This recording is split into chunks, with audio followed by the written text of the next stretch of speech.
14 August ते 20 August आहे। मी तर सांगितलेलेच नाही 7 ते 13, ते कोणीतरी कन्फ्युजन केलं आहे, त्यामुळे ते आज क्लिअर केलं मी की 14 ऑक्टोबर ते 20 ऑक्टोबरपर्यंत ते डाट्यासह यायचं आहे। इच्छुकच म्हणजे इच्छुक बी लय आलं आहे, लय येतं, परंतु सगळे डाटे आपण आपल्या महाराष्ट्रातल्या मतदारसंघातले आणायचे। आणि जसं की तुम्ही सांगितलं की त्यांची तयारी चालली, आमची समाजाची चालली, आम्ही पण सांगितलं आहे सगळ्याला, सगळे तयारीला लागा म्हणून।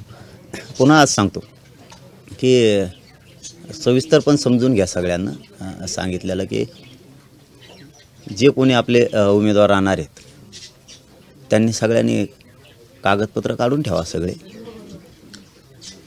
29 ऑगस्टला लढायचं का नाही लढायचं हे ठरणार आहे, पाडायचे का उभा करायचे हे 29 ऑगस्टला ठरलं जाणार आहे। पण जे कोण कागदपत्र काढणार आहेत त्यांनी एक गोष्ट लक्षात ठेवा, जर 29 ऑगस्टला ठरलं लढायचं तर मग ते कागदपत्र काढायचे कधी, असा प्रॉब्लेम आहे। त्यामुळे आत्ताच काढून ठेवा। पण जर नाही ठरलं तर हेही लक्षात असू द्या, तुमचे ते काढलेले कागदपत्र वायाला जाणार आहे। तुमचं काय हे होईल ते आधीच क्लिअर करून ठेवतो। परत असं म्हणायचं नाही की कागदपत्र काढले होते ना आता मला लढायचं होतं, दोन्ही तयारीनं काढायचे। ते मागं घ्यायची वेळ आली तर मागं पण घ्यायची, आणि लढायची वेळ आली तर ताबडतोब टाकायचे सुद्धा लगेच। आणि एका एका मतदारसंघातून काढताना तुम्ही 100-200 जण एकच ठरणार आहे हे सुद्धा लक्षात ठेवा। म्हणजे कोण ठरल काय ठरल ते आज कोणालाच माहीत नाही, ते पण तयारी नाही। जे कोण आजपासून तयारी करणार आहे सगळे डॉक्युमेंट काढून ठेवायचे, उमेदवारी अर्ज भरायचे, त्यांनी हे लक्षात ठेवा की तुम्ही जरी कागदपत्र काढले तरी अशा कागदपत्र काढताना अशा ठेवा की कोणाचंही नाव येऊ शकतं। मग तिथं म्हणायचं नाही मी कागदपत्र काढले होते ना आता मग मी बी उभा राहणार आहे, असं नाही। एकदा जरी एक ठरला तर आपले कागदपत्र वायाला गेले तरी चालते, एका बाजूनं सगळ्यांनी उभा राहायचं। फक्त अचानक जर नाव ठरलं तर त्याजवळ कागदपत्राची अडीअडचण आहे असं व्हायला नको म्हणून काढून ठेवा। काय फरक पडला काढून ठेवले म्हणून, समाजासाठी काय थोडाफार 1000-2000 रुपये खर्चच होईल, वायाला जाईल, जाऊ द्या, घरात पडून राहते ना आपले कागद, काय फरक पडलाय। म्हणूनच काढायचे नाहीत। सावध येत आम्ही बी मराठी, लढायचं ठरलं तरी आम्ही सावध येत, लगेच फॉर्म भरायला किंवा कागदपत्र पण आहेत आमच्याकडे सगळे रेडी, अशा म्हणून सगळ्यांनी सज्ज राहायचं आहे फक्त। आणि कॅन्सल झालं तरी नाराज नाही व्हायचं, कुणीतरी आपलाच एक जण भाऊ उभा राहणार आहे हे लक्षात ठेवा। 288 जागा लढवणार, 288 जागा लढवणार आहोत, काही राखीव जागा आहेत, त्या पण तयारी करण्यात आलेली आहे का, चर्चा झाली आहे का, कोणी भेटायला आलं तर कसं नाही? ते तर भेटी चालूच आहे, ते 29 ऑगस्टपर्यंत आम्ही काही डिक्लेअर नाही करणार, परंतु राखीवच्या जागासुद्धा आम्ही लढणारच आहेत 100%, त्या पण लढणारच आहेत। तिथं गोरगरीब बांधव तिथं बसणार आहे, त्याला मराठी सगळे मतदान करणार आहे, नाही असं नाही। पण कोण उभा राहणार आहे राखीवच्या ठिकाणी हे नाही माहीत, पण राखीवच्या ठिकाणी राखीवच उभा राहणार आणि त्याला निवडून सुद्धा आणायला सगळ्या जाती धर्माचे लोक मदत करणार आहेत। पण आणखीन ठरलंच नाही, त्याच्यामुळं आधीच गप्पा ठोकून मजा नाही त्याच्यात। आणखीन 29 ऑगस्टला ठरणार आहे, परंतु एक गोष्ट पुन्हा सांगतो मी, कारण मला ती सांगणं आवश्यक आहे की प्रत्येक मतदारसंघातल्या बांधवांना, महाराष्ट्रातल्या ज्यांना लढायचं आहे, आता लढायला ज्यांना म्हणल्यावर लईच येतं भाऊ, पण समजा आता लढायचं ते कागदपत्राची तयारी ठेवा। टायमाला असं नको की 29 ऑगस्टला निर्णय झाला लढायचा तर मग कागदपत्र आता कधी काढायचे, धावपळ नको, आत्तापासूनच काढून ठेवा। आणि असं मनात ठेवा की आपण काढलेच नाहीत असं मनात ठेवायचं, म्हणजे ते खर्च झालेला वायाला गेला तरी चालेल समाजासाठी, पण टायमाला अडचण नको म्हणून सगळ्यांनी काढून ठेवा। नाही ठरलं तर ते कागदपत्र आणि तुमचे जे 4-2 रुपये वायाला जाणार आहेत, आणि जर ठरलं तर ते वेळेवर समाजासाठी खूप कामाला येणार आहे। पण मात्र एका मतदारसंघातून किती जण काढते ही मी आकडा सांगू शकत नाही, त्यामुळं एक जण राहणार हे लक्षात ठेवा। कुणीच म्हणायचं नाही तुम्ही म्हणले होते कागदपत्र काढा मग आम्ही काढलेत आता नंबर नाही, कोणाचं तरी एकच जणाचा लागणार आहे। आणि जरी कितीक जणांनी काढले तरी त्या सगळ्यांना मिळून ते ठरलेले एक जणाच्याच पाठीशी उभा राहायचं आहे हे सुद्धा लक्षात असू द्या।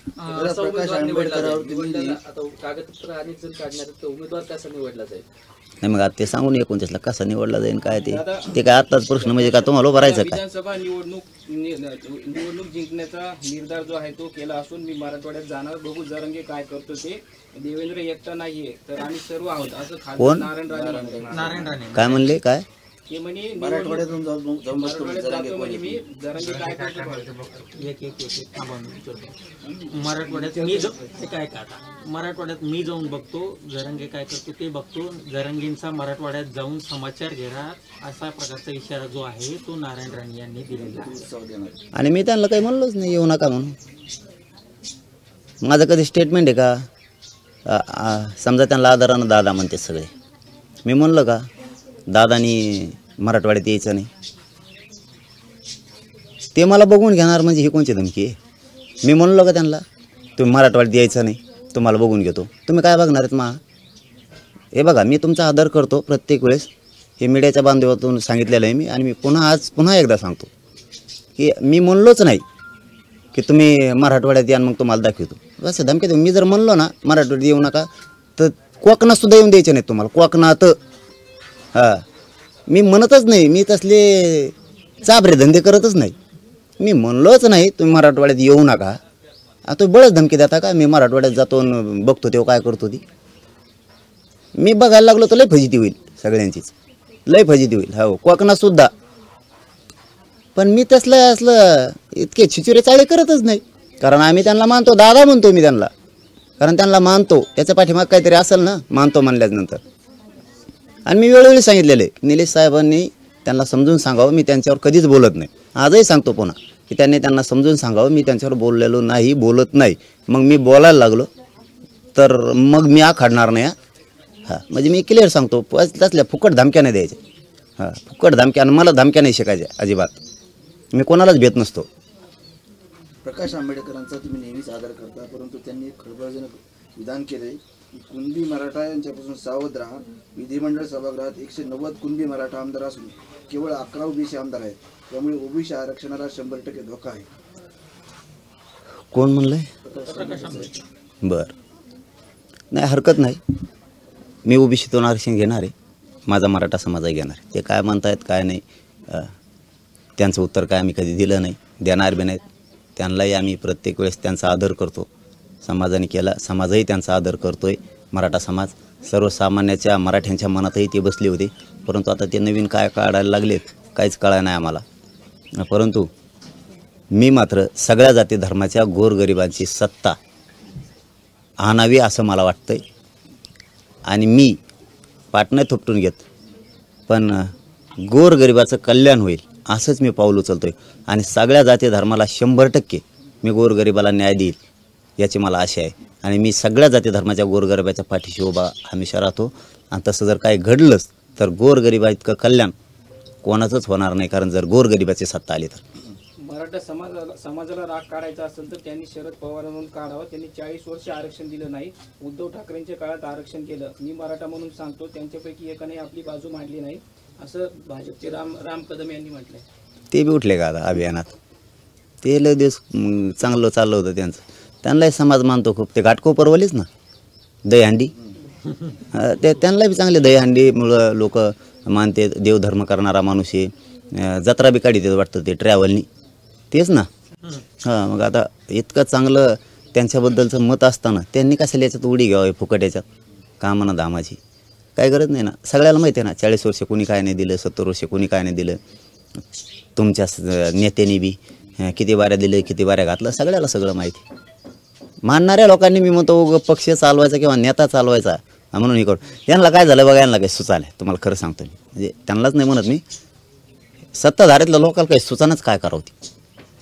म्हणजे हे दडकुडं गुताना बी, हे मागं बी सरकारना हे भेद बी नाही.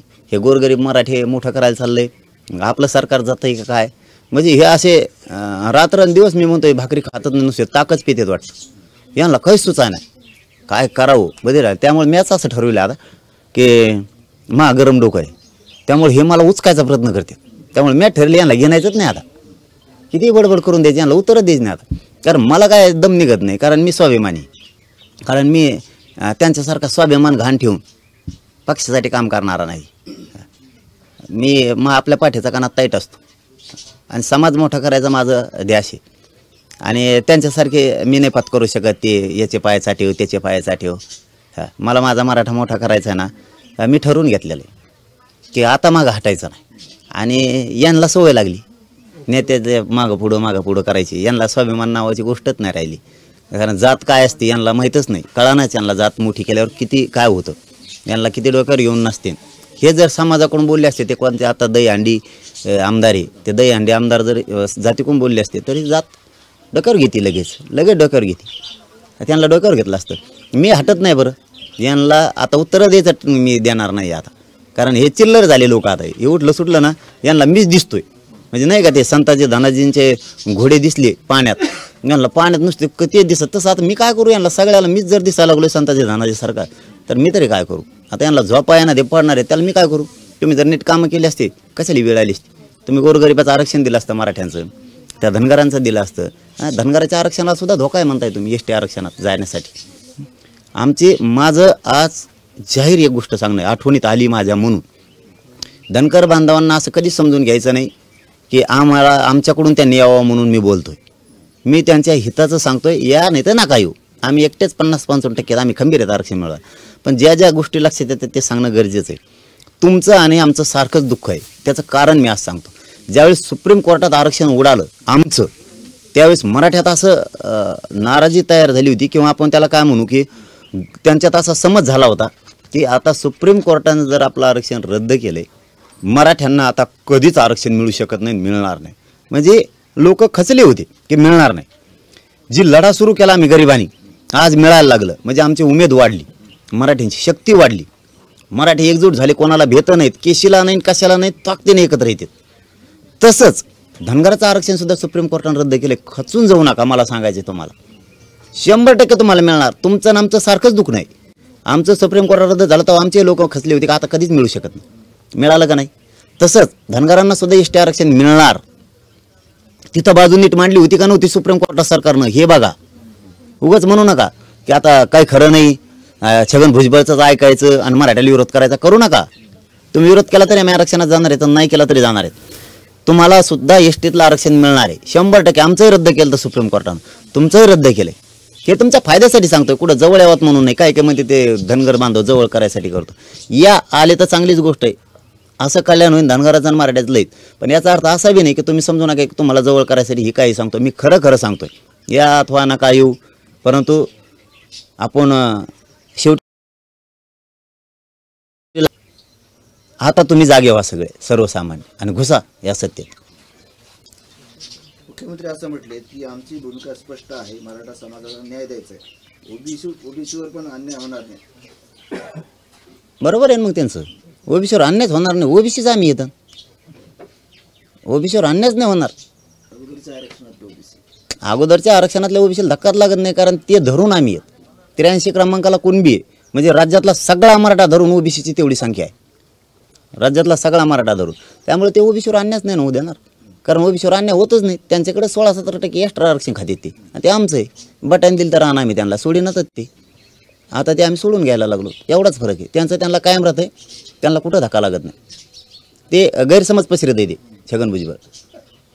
दादा, भाजपचे नेते काही तिकडून तुम्हाला विरोध करतात मीडियाच्या माध्यमातून, काही जण इथं भेटायला येतात, नेमकं काय प्रकार आहे ते प्रकार मला कळाना नाही का. ते चिकनगुन्या झाला आहे का काय झालं हे कळाना नाही. ते मध्ये एक रोग आलता बघा, एक चिकनगुन्या आलता आणि एक कोरोना आलता. दोन्हीतून नेमका याला कोणचा झाला आहे कळानाच. तर झालं आहे त्यांना, नेमकं काय झालं आहे मला कळाना. मी डॉक्टर कमीच पडायला लागलो आहे त्यांना. हो ना, तर आता जाणाराचे डॉक्टर भेडा लागते का गाणं, कोणाचीच कोणाला मेळ लागा ना. काय चाललं आहे आमचा मेळ बरोबर आहे. आमचं म्हणणं एवढंच आहे, मी प्रामाणिकपणाने सांगतो, मला आणि माझ्या समाजाला राजकारणात नाही जायचं, या शब्दावर मला कायम राहायचं. आम्ही त्यांना संधी दिली, तुम्ही 13 तारखेपर्यंत द्या आमचे सगळं आरक्षण, आम्हाला काही गरज नाही राजकारणाची. हे मराठी तुम्हाला डोक्यावर घेऊन नसते. आम्ही स्वतःहून त्यांना संधी दिली की समजून सांगा त्यांना एकदा जाऊन.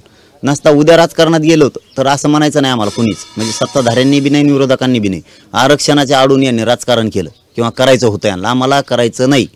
पण तुम्ही नाही दिलं तर आम्हाला सत्तेत गेल्याशिवाय पर्याय नाही, कारण आरक्षण देणारी जागाच ती आहे. तुम्ही देत नाही म्हणजे आम्हाला जावं लागेल. याच्यामुळं आता त्यांचा चेंडू त्यांच्याजवळ ठेवून टाकला आम्ही त्यांच्या कोर्टात. तिकडे बघा आता काय करायचं, नसतं आम्ही जाणार आहेत, नाविलाज आहे मग आमचं. दादा, काल तुम्ही पत्रकार परिषदेमध्ये बोलताना असं म्हटलंय की आम्ही आता आशा सोडली, आरक्षण देत नाही, सगळे सोयऱ्यांची ती अंमलबजावणी करत नाही. मग असं वाटतं की आता आरक्षणाची तुम्ही जी आहे ती थोडंफार माघार घेतली असं वाटत नाही तुम्हाला? नाही नाही, माघार घेतल्यावर मग निवडणूक करायला जाईन, घरी जाईन ना. माघार नाही घेतली म्हणजे ठेप्याला आणायचं, म्हणजे आंदोलन सुरूच आहे. हे आंदोलन सुरू आहे, पण ते आंदोलन बी सुरू आहे राजकारणातलं बी. आता ते आंदोलन बी खेळायचं आम्हाला त्यांचं, क्रिकेट खेळल्यासारखं. हां, होऊ द्या ना. आम्ही आशा सोडली म्हणजे आता किती दिवस आशा धरू शकतो माणूस? 1 वर्ष आंदोलनाचा एवढा मोठा लाखातून टेम्पो चालवणं सोपं नाही. वर्षभर हे बघा तुम्ही, पार तुमच्या कामाच्या पलीकडे जाऊन बघा ह्या गोष्टीला. वर्षभर लाखात लोक, ही साधी सोपी गोष्ट नाही आहे. एकाच गावात एकच जात आणि इतक्या ताकदीनं सारखी आंदोलन करते, हे देशात झालं नसतं. आणखीन देशात ही मराठा समाजाची स्तुती नाही आहे, हे सत्य आहे की हे सोपं नाही. वर्षभर आंदोलनं इतकं टिकवणं लाखात, आजही तितकेच लोक आहेत, उलट वाढलेत. जसं जसं आता हे सरकारने अभियान सुरू केले देवेंद्र फडणवीस साहेबांनी, उपमुकादम ते दुसरा टोळे मुकादम एक त्यांच्यात, काय नाव आहे त्याचं माझ्या ध्यानातून गेलं. हां नाही दुसरा देव, हां ते दरेकर भाऊच्या माध्यमातून सुरू केले. कोयते भरायचं काम चालू आहे आता सध्या, ऊस तोडायचे. ते आंदोलन सुरू केलं त्यांनी आमच्या विरोधात. मग जास्तच मराठी एक झाले आणि आता त्यांच्यातलेच झालेत. भाजपामधला सामान्य मराठ्यांना वाटतंय ज्या पक्षाला आम्ही मतदान केलं त्या पक्षाचे लोक आमच्या पोराला आरक्षण द्यायचं सोडून विरोध करायला लागलेत. जो जरांगे पाटील आमच्या पोरांसाठी लेकरांसाठी लढतो त्याच्यासाठी एवढी मोठी फौज उभा केली देवेंद्र फडणवीसांनी. खोटे आरोप, खोटे आंदोलनं करायला लावायचे, माझ्या जवळचे फोडायचे किंवा माझ्या मराठा समाजाचे लोक फोडायचे, त्यांना पत्रकार परिषदा घ्यायला लावायच्या, त्यांना आंदोलन करायला लावायचे, बदनामीचे षडयंत्र रचायचे. हे फडणवीस साहेब दरेकरांच्या माध्यमातून करायला लागले. म्हणजे बघा, मग हे सामान्य मराठ्याच्या लक्षात येतं ना भाजपमधल्या सुद्धा, अरे यार हे माणूस 10 महिने 11 महिने झाला लढतोय आपल्या लेकरासाठी, आरक्षणासाठी पूर्ण जीवाची बाजी लावली, मरायला लागलाय आणि आम्ही यांना मतदान करतो आणि आमच्या लेकराला आरक्षण लागतंय तर आपलाच नेता नाही म्हणतो. सामान्य लोक यांच्यापासून बाजूला व्हायला लागले. तुम्ही निवडणूक जवळ आल्यावर बघा म्हणा फडणवीस साहेबाला, तुमच्याजवळ नुसते व्यासपीठावर फक्त मराठ्यांचे नेते दिसणार. तुम्हाला फक्त वाटणार एवढं टप्पू आहे, याचं लय वर्चस्व आहे. एक माणूस ऐकणार नाही गावातलं त्याचं, मतदारसंघातलं त्या नेत्याचं. हां, म्हणजे परिस्थिती इथून मागं जशी झाली होती, नुसते व्यासपीठावर नेते, सामान्य लोक जातच नव्हते. तीच भूमिका पुन्हा मराठी घेणार आहेत. यांच्या व्यासपीठावर जायचं नाही मराठ्यांनी, यांच्या सभेला जायचं नाही, यांच्या कोणत्याच कार्यक्रमाला प्रचाराला सुद्धा जायचा, यांच्या दारासुद्धा वारायचं नाही. तुम्हाला दिसलं आता पुढं, तुम्ही आणखीन बघा, आणखीन सुरुवात नाही झाली. ज्यावेळेस ती रणधुमाळी सुरू होईल ना, त्या मैदानात यांच्यासोबत मराठा नसणारे नेते असणार आहेत, व्यासपीठ फुल भरलेलं. दादा एक प्रश्न पडतोय सगळ्यांना की जरांगे पाटील जर निवडणुकीमध्ये उतरले तर नेमकं कुठल्या पक्षाच्या नावानं का उतरतील किंवा अपक्ष उमेदवार उभं करतील की कशा पद्धतीची रणनीती आहे ती ठरली? बरं आहे आपला अपक्ष एक अपक्ष, ताण नाही. 1760 नंद आपला धिंगाणा बारा, आपण आपलं समजून सांगत पक्ष नको पक्ष नको, काय अरे पक्षाचं फेक्षाचं पक्ष हे काहीच खरं नाही. हे बाकीचे आघाड्यान फागाड्यान पक्षीन फिक्षण हे काय खऱ्या गोष्टी नाही. हे दुकान आहे ते, हां ते दुकान आहे ते. राजकीय बस्तान बसवण्याचं दुकान आहे. आम्हाला राजकीय बस्तान नाही बसवायचं, गोरगरिबाला न्याय द्यायचं आहे, त्यासाठी काम करणारा माणूस पाहिजे. आणि यावेळेस मराठ्यांनी ठरवलं जातं, तुम्ही कोणत्या द्या, तुम्ही दगड दिला तरी आम्ही त्याला मतदान करतो, तुम्ही फक्त नाव सांगा हो म्हणून. आणि मीही समाजाला सांगितलं आहे, जो उमेदवार दिला आहे समजा आता त्याचं तुमचं पटत बी नसलं तरी मतदान करायचं. त्याने तुमचं काम नाही केलं की माझ्याकडे मी दाखवतो त्याला काचका कसा असतो. पण यावेळेस शान मराठ्यांची राहिली पाहिजे, इतकं ताकदीनं 100% मराठ्यांना मतदान करायचं, तरच तुमचे पोर वाचणार आहेत, तुमची जात वाचणार आहे. पोरं मोठे करा, पक्ष आणि पक्षाचा नेता मोठा करू नका. आणि तुम्हाला जर हे अनुभव घ्यायचा असला तर आत्ताच घ्या. ज्या माणसाने ज्या पक्षाच्या नेत्याला मतदान केलं आहे त्या आमदाराला आपल्याकडे आला की एक प्रश्न विचारायचा, आरक्षण दी आत्ता. तर तो काय उत्तर देतोय मराठ्यांना बघा तुम्हाला. तो म्हणणार आता निवडणूक झाले का आम्ही जिंकून 100% देतो. मग 75 वर्षापासून हेच म्हणते ते. त्याचा अर्थ मराठ्यांना असं घ्यायचं हे आपलं नाहीच, याला मतदानच नाही करायचं यावेळेस. तुम्ही फक्त अनुभव घेऊन बघा. मराठ्यांना ओबीसीतून आरक्षण द्या, ही सगळ्या ज्या ज्या पक्षाला मराठ्यांनी मतदान केलं त्याला हे सगळ्यांनी विचार, तो हेच उत्तर देणार. आणि त्याने जर हे उत्तर दिलं तर तो आपला नाही समजायचा, मग तो कोणत्या पक्षाचा असू द्या. गावात आला की त्याला विचारायचं आरक्षण आत्ता देतो का, तो नाहीच म्हणणार आहे निवडणूक झाल्यावर. मग तो आपला कसा नाहीच. किंवा मराठ्याने दुसरा प्रश्न विचारा, की सगळ्या सोयरीच्या अंमलबजावणी तुम्ही 11 महिन्यात का नाही केली? केसेस मागं का नाही घेतल्या? यासाठी नेमली कशासाठी नेमकी? लाखो मराठ्यांच्या पोरावर खोटे गुन्हे का दाखल केले? हैदराबादचं गॅजेट आमचं हक्काचं असून मराठवाड्यात सगळा मराठा कुणबी आरक्षणात आहे, ओबीसी आरक्षण का दिलं नाही? सातारा संस्थांचं गॅजेट, बॉम्बे गव्हर्नमेंटचं गॅजेट का लावलं नाही? तुम्ही का दिलं नाही? आम्ही तुम्हाला मराठ्यांनी सरळ प्रश्न विचारा आपल्या आता आमदाराला आल्यावर, आम्ही मतदान तुम्हालाच करतो, फक्त हे लागू का केलं नाही? तुम्ही आज करता का? मतदान करतो आम्ही तुम्हाला. मी सरळ सांगतो आजच मराठ्यांना, मी सांगा त्याला मतदान करू नका. मग त्यो जर आपल्या ह्या सगळ्या मागण्या ओबीसी आरक्षणातल्या मान्य करत असलात, पण त्यो तुमचं ऐकतो की एकदा विचारा.